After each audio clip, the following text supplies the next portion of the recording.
हज़रत हसन के बारे में नबी पाक सल्लल्लाहु अलैहि वसल्लम ने फरमाया था, बुखारी में भी हदीस में मौजूद है कि मेरा ये बेटा मुसलमानों की दो बड़ी जमातों में सुलह करवाएगा जब उनमें लहू बह जाएगा। और हज़रत हसन रज़ी अल्लाह अन्हो ने खिलाफत हज़रत अमीर माविया को सौंप दी। उनकी जो भी बातें थी, चूँकि हज़रत हसन ने सौंपी, तो अब यहाँ पर मुसलमान खामोशी इख्तियार करेंगे, और चूँकि हज़रत हसन के मानने वाले हैं तो वो हज़रत हसन ही की सुनेंगे।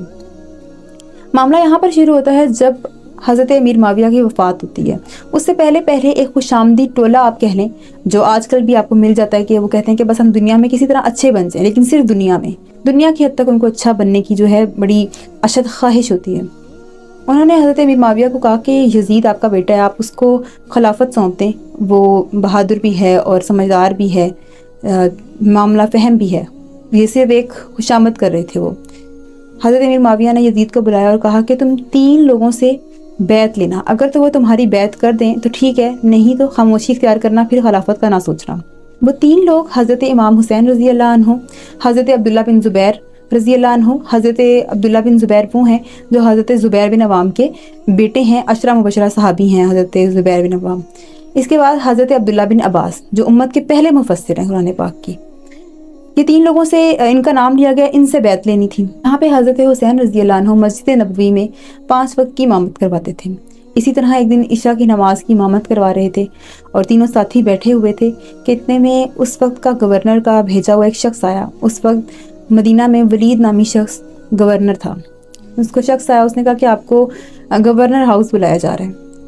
अब हज़रत अब्दुल्ला बिन ज़ुबैर ने ये कहा कि इस वक्त क्या मामला हो सकता है, चूँकि हज़रत हुसैन है वो और बड़े ही बसीरत वाले हैं, और अल्लाह ताला ने उनसे ऐसा काम लेना था कि जिससे हक़ और बातिल वाज़े हो जाना था, और आने वाली उम्मत को मालूम हो जाना था कि अगर हक़ आ जाए तो फिर बातिल की कोई औकात नहीं होती, और हक़ के लिए अगर अपनी सारी नस्ल भी कुर्बान करनी पड़े तो कर देनी चाहिए, और कर दी गई।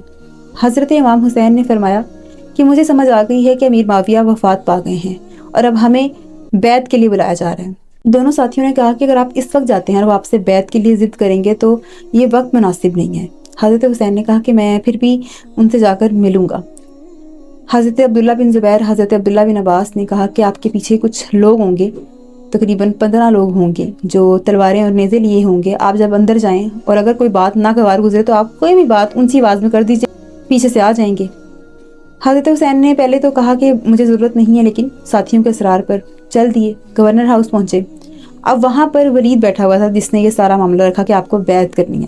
तो हज़रत हुसैन ने फरमाया कि मैं छुप कर बैत नहीं करूँगा, तुम चाहते हो कि मैं यहाँ पर बैत कर लूँ यजीद की, और फिर तुम लोगों में ये कहो कि हुसैन ने तो बैत कर ली है, तो तुम लोग क्यों नहीं करते।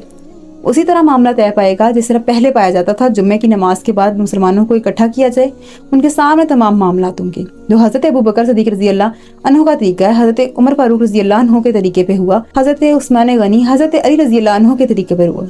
इसी तरह यहाँ पर भी यही मामला होगा।